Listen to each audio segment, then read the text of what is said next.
por que eu vou fazer a leitura de Jonas? Porque, como eu já disse, a famosa história de Jonas, que uma baleia engole Jonas e tal, existem até alguns relatos científicos de pessoas que acabaram passando um dia, dois. Tem um que, não sei se é meio forçoso, né? O cara quer imitar Jonas, fala que ficou 3 dias dentro da barriga de uma baleia mesmo e tal.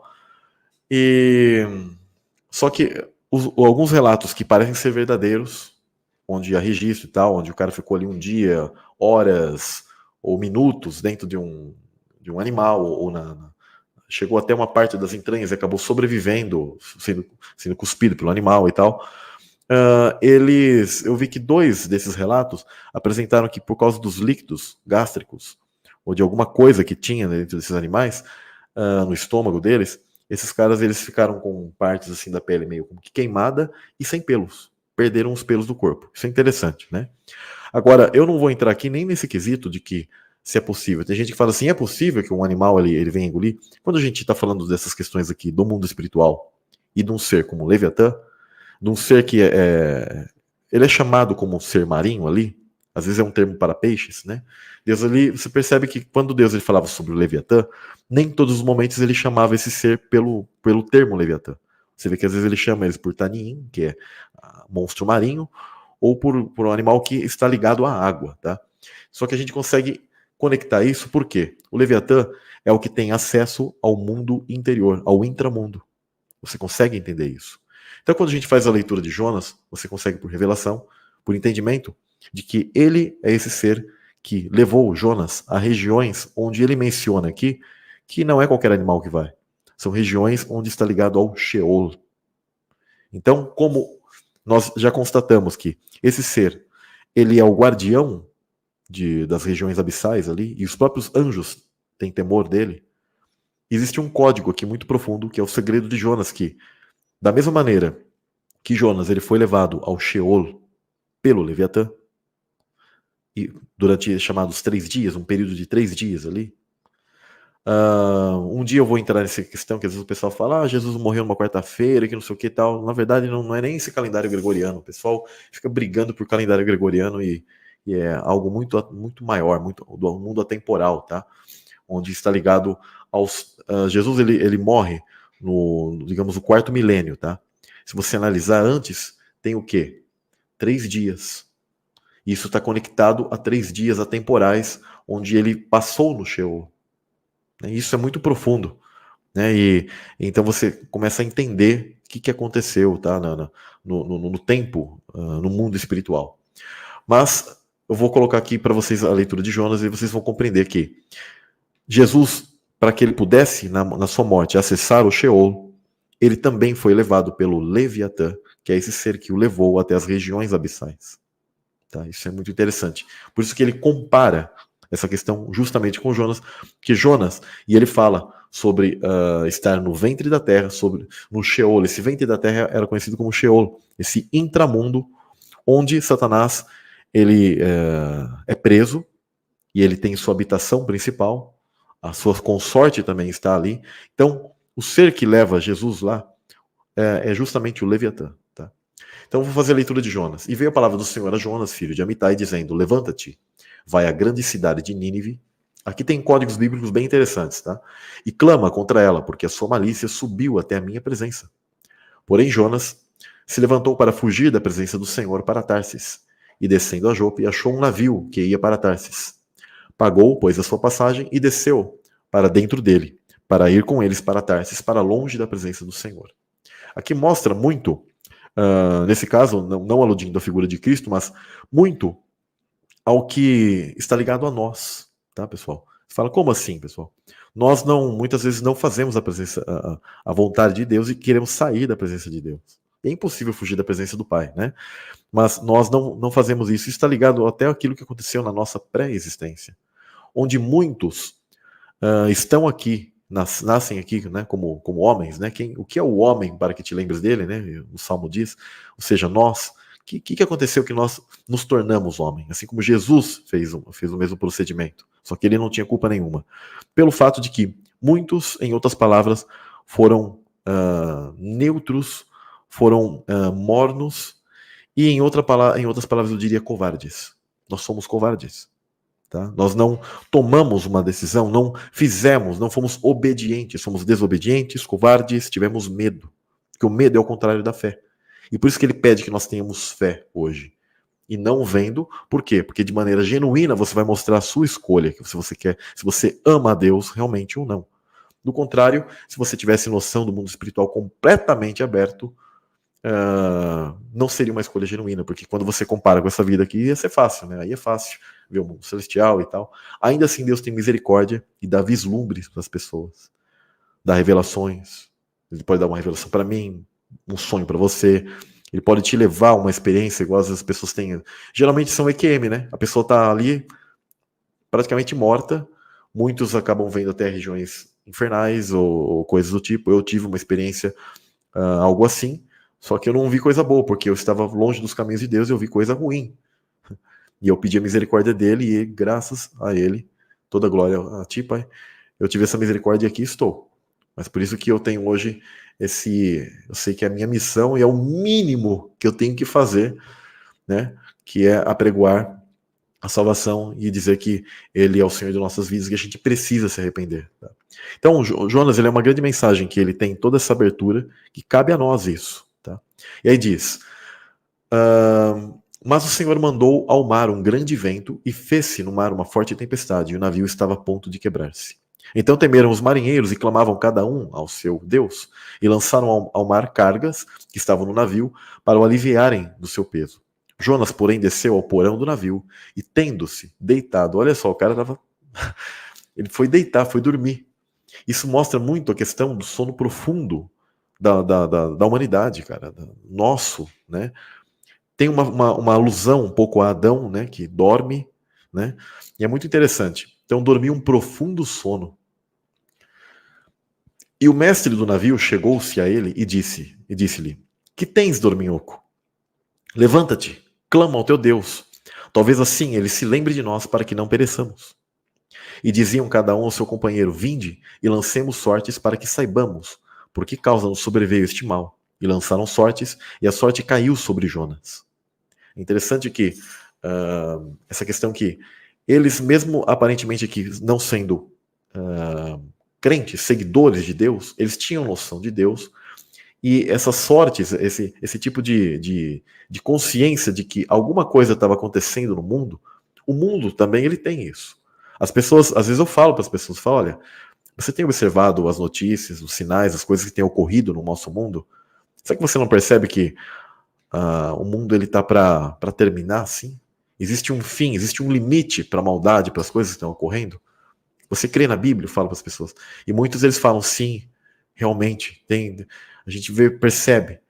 As pessoas elas percebem. Por isso que elas não serão tomadas por inocentes, aqueles que não atenderem o chamado do Eterno, tá bom? E aí diz, e diziam cada um, lancemos sortes, tal, a sorte caiu sobre Jonas. Então lhe disseram, declara-nos tu agora, por causa de quem nos sobreveio este mal? Que ocupação é a tua? De onde vens? Qual é a tua terra? De que povo és tu? Mostrando muito aquela questão da preexistência, onde nós estamos aqui nesse mundo e o sentido de nossa vida é o quê? Apregoar o evangelho para aqueles que são mais duros. E aí diz, e ele lhes disse, eu sou hebreu e temo ao Senhor, o Deus do céu, que fez o mar e a terra seca. Então esses homens se encheram de grande temor e disseram-lhe, por que fizeste tu isto? Pois sabiam os homens que fugia da presença do Senhor, porque ele lhe tinha declarado. E disseram-lhe, que te faremos nós para que o mar se nos acalme? Porque o mar ia se tornando cada vez mais tempestuoso. E ele lhes disse, levantai-me e lançai-me ao mar, e o mar se vos aquietará, porque eu sei que por minha causa vos sobreveio esta grande tempestade. Entretanto, os homens remavam para fazer voltar o navio à terra, mas não podiam, porquanto o mar ia se embravecendo cada vez mais contra eles. Então clamaram ao Senhor e disseram, Senhor, nós te rogamos, não pereçamos por causa da alma deste homem, e que não ponha sobre nós o sangue inocente, porque tu, Senhor, fizeste como te aprouve. E levantaram a Jonas e o lançaram ao mar, e cessou o mar da sua fúria. Temeram, pois, estes homens ao Senhor com grande temor, e ofereceram sacrifício ao Senhor e fizeram votos. Olha que interessante. Ao mesmo tempo, quando nós percebemos que nós hoje estamos aqui, Deus ele te dá uma missão e você tem que cumprir essa missão. Senão o negócio vai ficar feio para você. Responda ao chamado que Deus ele tem para você. E é interessante que todas as coisas cooperam para o bem, né? Como acho que é em Romanos que está isso, né? Onde você percebe que isso serviu de Deus, ele redunda as coisas em bênção, ele tem misericórdia, e esses caras acabaram se convertendo de observar aquilo que Deus estava colocando sobre esse cara, sobre Jonas, que ele era um homem, seguia a Deus, mas estava desobedecendo, e eles viram esse juízo de Deus sobre ele, e ao mesmo tempo que começaram o quê? A entender que Deus, ele é o Deus verdadeiro. Então, é interessante que esse hoje é a nossa função, né? Apregoar para essas pessoas, seguir aquilo que Deus tem, e ainda assim, às vezes nas dificuldades, ele pode redundar em bênção. Tá? E aí diz, preparou, pois, o Senhor um grande peixe, tá? Ou seja, um ser, né, marinho, né? Para que tragasse a Jonas. E esteve Jonas 3 dias e 3 noites nas entranhas do peixe, tá? Desse ser, que é o Leviatã. E orou Jonas ao Senhor, seu Deus, das entranhas desse ser, que como ele é um ser gigantesco, você começa a compreender que é por isso que ele ficou lá. Obviamente que Deus pode protegê-lo, Deus com certeza o protegeu, mas com certeza por esse ser muito grande, é quase como um mundo ali, uma dimensão, um país ali, né? E disse, na minha angústia, clamei ao Senhor, e ele me respondeu. No ventre do Sheol, isso aqui não é poético, tá? Gritei, e tu ouviste a minha voz, porque esse ser o levou até essa região. Porque tu me lançaste no profundo, no coração dos mares, e a corrente das águas me cercou. Todas as tuas ondas e as tuas vagas têm passado por cima de mim. É interessante que, se um ser desse ele é tão grande, tão gigantesco, você consegue perceber que até, como que eu posso dizer, restos de coisas, tem todo quase como uma dimensão, águas que adentram, né, porque é um ser marinho e tal. Mas, ao mesmo tempo, ele não ficou nadando lá, ele foi levado dentro do peixe, então ele deve ter tido contato com muita coisa ali, né? Então, é possível, até aludindo assim ao tamanho desse ser, ele deve ter entrado em contato até com embarcações velhas ali dentro desse ser, né? De tão gigantesco e grandioso que ele é. E aí diz, eu disse, lançado estou diante dos teus olhos, todavia tornarei a ver o teu santo templo. As águas me cercaram até a alma, o abismo me rodeou, e as algas se enrolaram na minha cabeça. Olha que interessante, até algas, né? Se enrolaram dentro dele ali, dentro desse animal. Eu desci até os fundamentos dos montes. A terra me encerrou para sempre com seus ferrolhos, mas tu fizeste subir a minha vida da perdição, ó Senhor meu Deus. Tudo isso aqui, Jesus ele também foi levado por esse ser até lá. Por isso que ele se compara com Jonas. É Jesus que se compara, não sou eu que estou inventando e falando. Quando desfaleci em mim a minha alma, lembrei-me do Senhor, e entrou a ti a minha oração no teu santo templo. Os que observam as falsas vaidades deixem a sua misericórdia, mas eu te oferecerei sacrifício com a voz do agradecimento, que votei e pagarei. Do Senhor vem a salvação. Falou, pois, o Senhor ao ser marinho, ao peixe, e este vomitou a Jonas na terra seca.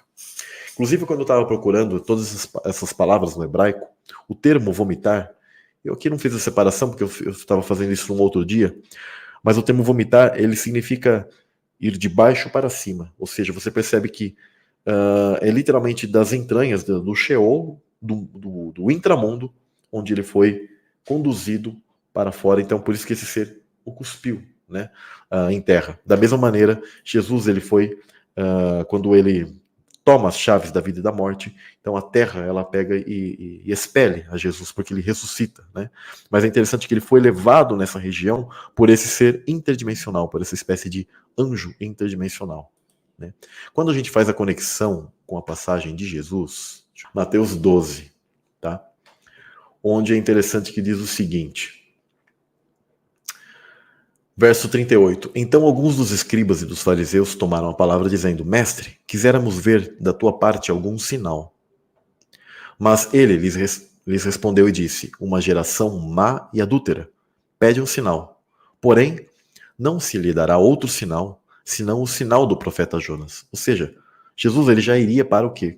Qual é o sinal de Jonas? A questão não é nem ser engolido, mas é ir para o intramundo. Jesus ele veio aqui na Terra e ainda foi no intramundo, tá? Tomar as chaves da vida e da morte. Por isso que ele fala, quer sinal maior que isso? Né? Por isso que ele fala, não se lhe dará outro sinal, senão o sinal do profeta Jonas. Pois como Jonas esteve 3 dias e 3 noites no ventre, aí é colocado baleia aqui, mas o termo também é animal, monstro marinho, tá? Assim estará o Filho do Homem 3 dias e 3 noites no seio da terra, lá no intramundo. Os ninivitas ressurgirão, porque quando você continua lendo o livro de Jonas, você percebe que aí muitos deles se converteram. Isso é interessante. E então ele fala, os ninivitas ressurgirão. Lembra a questão da morte? Deixa eu falar brevemente aqui para vocês. Os heróis da fé, eles tiveram acesso atemporal como primeiros frutos, como primícias, tá? Junto com Jesus. Jesus já é primícia, tá bom? Só que a maioria de toda a humanidade, ela aguarda repousando, desativada, tá? Por isso que Jesus ele fala que os ninivitas ressurgirão no juízo, tá? Com esta geração, ou seja, com muitos daqueles que estavam ali, né, iriam ressurgir só o quê? No dia do juízo, no último dia, gente. Então, alguns até falam assim, Samuel, sono da morte, ressurreição instantânea, tal. Você vai sentir como se fosse uma ressurreição instantânea, mas é sono da morte. Porque a Bíblia sempre fala desse sono, desse adormecer, e a ressurreição no último dia. Tanto primeira como segunda ressurreição, no último dia. Respeite a Bíblia, aceite o que está escrito na Bíblia. Não rasgue a Bíblia, não siga homens. Né? Só que existe esse meio termo que a Escritura também mostra que existem alguns que são, como é uma colheita, existem aqueles que vão primeiro. Preste bem atenção, a Escritura está dando uma resposta, é uma colheita. Então, quando tem a colheita, tem as primícias. A maioria, mais de 90%, 95% da colheita está tudo ali, ó. Tem muito mais ainda. 99% da colheita está inteira. Você pega um pouquinho ali, primícias, você pega antes isso. É Jesus e os 144 mil. Agora, a outra colheita, todo mundo vai o quê? No mesmo dia. Que Deus ele for enviar os seus servos, que são os anjos, para colher.